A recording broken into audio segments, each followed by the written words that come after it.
Hello students, welcome to Chaturvedi classes. अब हम लोग पढ़ेंगे हमारे क्लास 10 के pair of linear equation in two variables chapter का एक और क्वेश्चन, जो हमारी क्लास 10 की एनसीईआरटी और एमपी बोर्ड की बुक में एक्सरसाइज 3.4 के क्वेश्चन नंबर फर्स्ट का फोर्थ पार्ट है। इस क्वेश्चन को ज़रा ध्यान से देखेंगे हम, तो यहाँ पर हमको दिख रहा है कि हमारे जो कोफिशिएंट्स हैं वो किस तरह के हैं। उन जो कोफिशिएंट्स हैं वो सारे के सारे रेशनल फॉर्म के हैं। जनरली रेशनल फॉर्म के जो कोफिशिएंट्स होते हैं वो देख के आप लोग थोड़ा सा डर जाते हैं कि इनको सॉल्व कैसे किया जाएगा।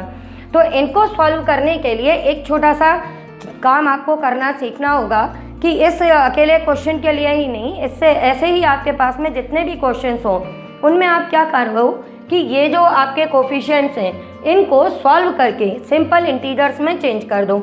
सॉल्व करके का मतलब एलसीएम लो और उनको इंटीजर्स में चेंज कर दो। कैसे करना है आप देखो, मैं जल्दी जल्दी कि इस चीज़ को कैसे एग्जीक्यूट करूँगी। जैसे मेरे पास में ये फर्स्ट इक्वेशन है तो मैंने लिखा फ्रॉम फर्स्ट, ये मेरी इक्वेशन है 2y/3 इज इक्वल टू -1।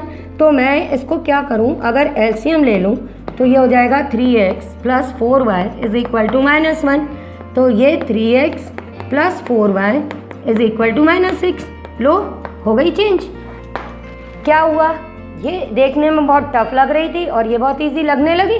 बस यही चीज़ आप ध्यान रखना है कि जहाँ भी रेशनल कोफिशिएंट्स होंगे वहाँ पर आप क्या करो, एलसीएम ले लो और उन्हें सिंप्लीफाई कर लो। और ये जो अब कोफिशिएंट्स आएंगे इंटीजर्स में वो आपको आता ही है सॉल्व करना, है ना। आप सेम वे में हमको सेकंड में भी अगर यही कंडीशन दिख रही है तो हम सेकंड वाली को भी चेंज कर लेते हैं। तो अब हम लिखेंगे from second x - y/3 is equal to 3।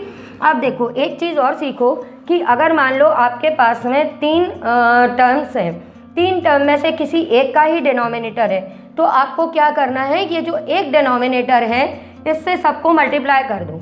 उसका फ़ायदा क्या होगा कि अगर मैं मल्टीप्लाई करती हूँ थ्रू आउट बाय एलसीएम करके, तो आपको आता ही है, ये एक मेथड और सीख लो। आप कर दो multiply throughout by 3, we get. अब देखो इससे क्या होगा, जब आप 3 से मल्टीप्लाई करोगे तो ये 3x हो जाएगा, इसको 3 से मल्टीप्लाई करोगे तो 3 से 3 कैंसिल हो जाएगा, बचेगा y, और यहाँ 3 से 3 मल्टीप्लाई कर देंगे तो ये हो जाएगा 9। तो ये इस तरह से आपकी सेकंड इक्वेशन भी चेंज हो गई। अब सेकंड इक्वेशन देखने में बहुत डिफ़िकल्ट थी, अब ये डिफ़िकल्ट लग रही है नहीं। अब इसमें equating the coefficient method use करोगे तो कितना आसान हो जाएगा। वैसे ही आपको दिख ही रहा है दोनों के कोफिशिएंट तो ऑलरेडी सेम है, तो आपको सॉल्व करने में भी ईजी रहेगा। अब बेटा हम इनको कैसे करेंगे, अब आप बोलो वो भी सीख लो, क्योंकि आपको दो मेथड से करना है। तो अब आप देखो, पहले हम लोग सॉल्व कर रहे हैं एलिमिनेशन मेथड से, तो ये हमको लिखना ज़रूरी है। तो जब आप बेटा को सॉल्व करने जाओ तो पहले लिख देना कि एलिमिनेशन मेथड से हम सॉल्व कर रहे हैं। तो एलिमिनेशन मेथड के लिए अब जनरली हम कोफिशिएंट्स मल्टीप्लाई वगैरह करते हैं, यहाँ तो कुछ करना नहीं है। तो हम स्टार्ट करेंगे कैसे कि हमने पहले अपनी इक्वेशन लिख दी 3x + 4y is equal to -6, equation 3, और दूसरी ले ली 3x - y is equal to 9, equation 4। अब आपको मालूम ही है क्योंकि कोफिशिएंट्स दोनों पॉजिटिव हैं तो आपको इन्हें सब्ट्रैक्ट करना है। तो अब आप लिख दो सब्ट्रैक्टिंग इक्वेशन 4 फ्रॉम इक्वेशन 3। मैं अपने प्रीवियस लेक्चर्स में इनको सॉल्व करने का कॉलम मेथड बता चुकी हूँ, यहाँ पर भी मैं वही यूज़ कर रही हूँ। मैंने अपने एक वीडियो में आपको रो मेथड भी समझाया था, आपको जो इजी लगे वो आप कर सकते हैं। तो ये हमें मालूम है, जब हम सब्ट्रैक्ट करेंगे तो साइन चेंज होंगे तो ये कैंसिल हो जाएगा। जब आप इसको सॉल्व करेंगे तो ये आपका क्या आ जाएगा 5y, और यहाँ पे ये दोनों नेगेटिव टर्म्स हो जाएंगी हमारी, तो ये हम लिख देंगे -15। तो y की वैल्यू हो जाएगी -15/5, कैंसिल करो 3, तो y का आंसर क्या आ गया -3। निकल आया फटाफट। अब y की ये वैल्यू को हम equation third, fourth, first, second जिसमें भी रखना चाहें रख सकते हैं और अपनी x की वैल्यू निकाल सकते हैं। मैं यहाँ पर अपनी y की ये वैल्यू इक्वेशन फर्स्ट में लिख देती हूँ, तो देखते हैं हम कैसे सॉल्व करेंगे इसको। अब हम लिखेंगे सब्स्टिट्यूटिंग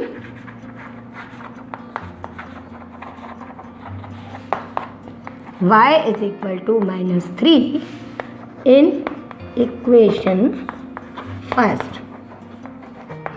जब हमने इक्वेशन फर्स्ट में रखा तो ये x/2 प्लस 2, y की वैल्यू है हमारी -3/3 इज इक्वल टू -1।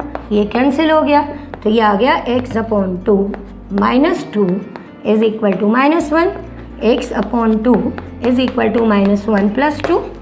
तो ये और सॉल्व करेंगे अब हम लोग। तो ये आ गया x/2 is equal to 1, so x is equal to 2। तो ये हमारे आंसर्स आ गए, x की वैल्यू 2 एंड y की वैल्यू -3। समझ में आया बेटा? अब इसी को सब्स्टिट्यूशन मेथड से भी अब हम लोग सॉल्व करेंगे। तो अब इसमें क्या करते हैं, आप लोग पहले भी बहुत बार पढ़ चुके हैं। तो सबसे पहले सब्स्टिट्यूशन मेथड के लिए भी हम अपने x/2 plus 2y/3 is equal to -1 मैं अभी आपको बता ही चुकी हूँ कि सबसे पहले मैं क्या करूँगी, सबसे पहले मैं इनका एलसीएम लेके इन सारे के सारे जो रेशनल कोफिशिएंट्स हैं इनको चेंज कर दूँगी इंटीजर्स में, जिससे कि ये मेरे लिए सॉल्व करने में इजी रहे। तो ये इक्वल में आ गया अपने पास में -6। यहाँ से हम x की वैल्यू निकालेंगे, -6 -4y, x is equal to -6 -4y whole upon 3, और इसको इक्वेशन लिख देंगे हम अपनी थर्ड। ये बात समझ में आ गई? हमने पहले इसको सिंप्लीफाई किया, उसके बाद में अपनी x की वैल्यू निकाली। अब इसको सब्स्टिट्यूशन मेथड में हम क्या करेंगे, अब हम लिखेंगे सब्स्टिट्यूटिंग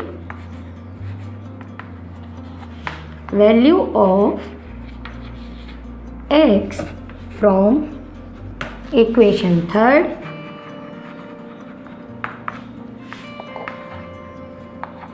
इन इक्वेशन। अब देखो फर्स्ट से हमने स्टार्ट किया है तो हम कहाँ रखेंगे, इन इक्वेशन सेकेंड।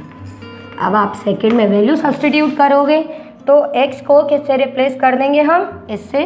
तो ये आएगा -6 -4y divided by 3 -y/3 is equal to 3।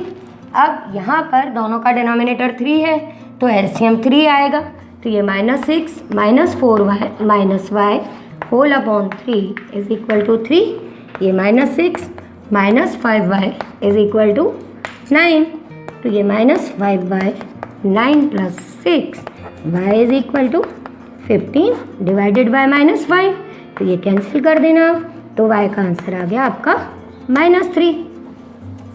मैं थोड़ा नीचे लिख देती हूँ, y का आंसर आ गया अपने पास में -3। अब इसके बाद आपको मालूम ही है क्या करना है, y की वैल्यू को सब्स्टिट्यूट करना है। तो अब हम लिख देंगे, मैं थर्ड इक्वेशन का यूज़ करूँगी, तो यहाँ लिख देंगे हम substituting y is equal to -3 in equation 3 we get. जब हम इस फॉर्म में लिख लेते हैं तो हम जनरली यही वैल्यू सब्स्टिट्यूट करते हैं, क्योंकि इससे कैलकुलेट करने में आसानी होती है। और एग्ज़ाम में अब हम सॉल्व कर रहे हैं तो हम चाहते भी हैं कि हमारा क्वेश्चन जल्दी सॉल्व हो जाए। तो ये देखो, इससे हमने डायरेक्ट स्टैंडर्ड फॉर्म में है, फटाफट सॉल्व किया और आंसर आ गया। बस अब हम देख चुके हैं, पहले भी हमारे आंसर्स यही आए थे, तो हमको कंफर्म हो गया कि x की वैल्यू 2 है और y की वैल्यू -3 है। इस तरह आपको दोनों मेथड से करना है। फिर भी अगर आपको समझ में ना आए तो वीडियो के एंड में मेरे व्हाट्सएप नंबर है, आप अपने डाउट्स मेरे साथ शेयर कीजिए, मैं उनको क्लियर कर दूंगी। ओके बच्चों।